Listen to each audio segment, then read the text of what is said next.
maa ngi féliciter bu baax di remercier le gouverneur de la région de Dakar di féliciter di remercier le préfet du département de Keur Massar, le préfet du département de Pikine et l'ensemble des sous-préfets pour liggéey bi nga xam ne ak parfaite organisation parfaite coordination li nga xam ne moom mooy bésu tey jii di bésu bi ñu tuddee bésu setal te ñu amoon interruption lié ak li nga xam ne moom mooy mbas mi. Président de la République nag le 4 décembre 2021 lancé woon na reprise bi à Dakar bi mu lancé reprise bi jotoon nañu am le samedi 2 janvier beneen bésu setal ci benn région muy la région de Saint-Louis beneen bésu setal le 4 février fële ci Sédhiou amoon nañu beneen bésu setal le 5 mars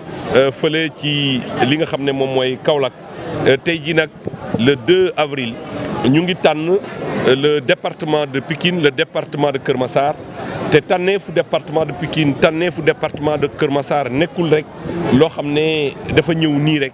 waaye dafa topp ndigalu président de la République yéen ñëpp xam ngeen ni am na contact bu président de la République am mu nekk contact direct pour que ñu fexe ba def benn plan boo xam ne dañuy anticiper ak ci li nga xam ne moom mooy doléance yi génnoon ci jokkoo yooyu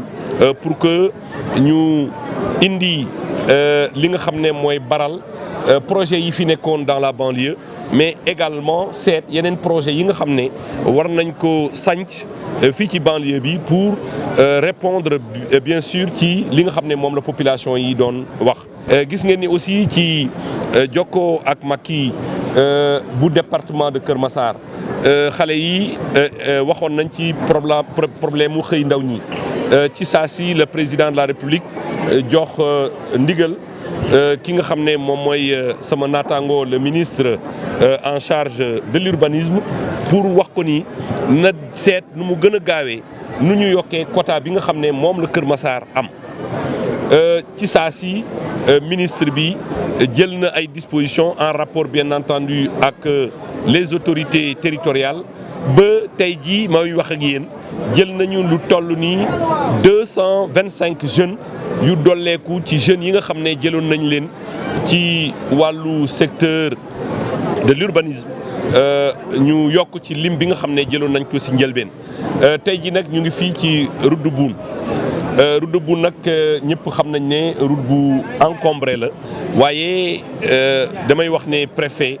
ak ñi mu àndal ñëpp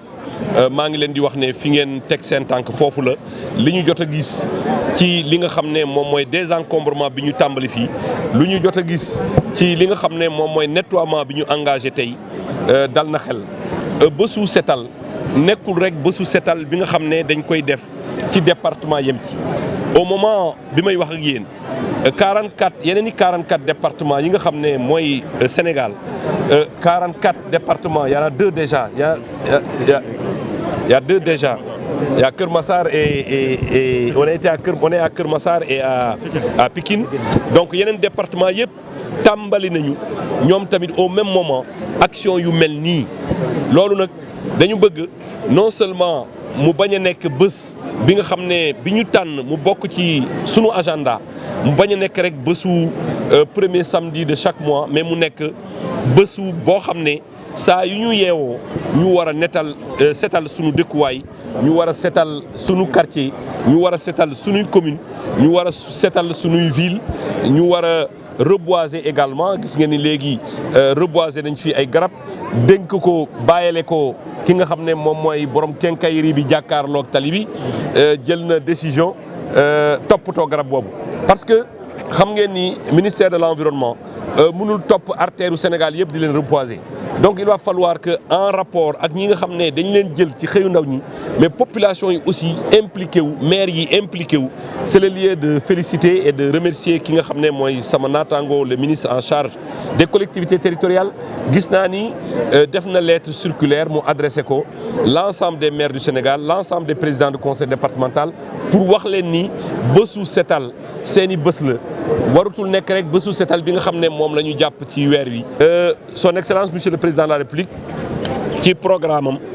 dafa jël programme bi nga xam ne moom mooy zéro déchet mu nekk ci priorité yi mu am donc ñun ñëpp gouvernement bi yëpp jot nañu ndigal pour que ku nekk impliqué wu fi nga nekk les maires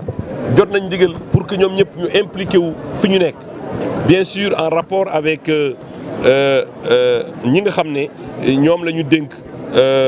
administration bi ñu liggéey ak ñoom pour que Sénégal nekk un pays non seulement vert mais un pays extrêmement propre. fan yi passé ñu am stade bu yàññ sunu équipe nationale que je félicite au passage ñëw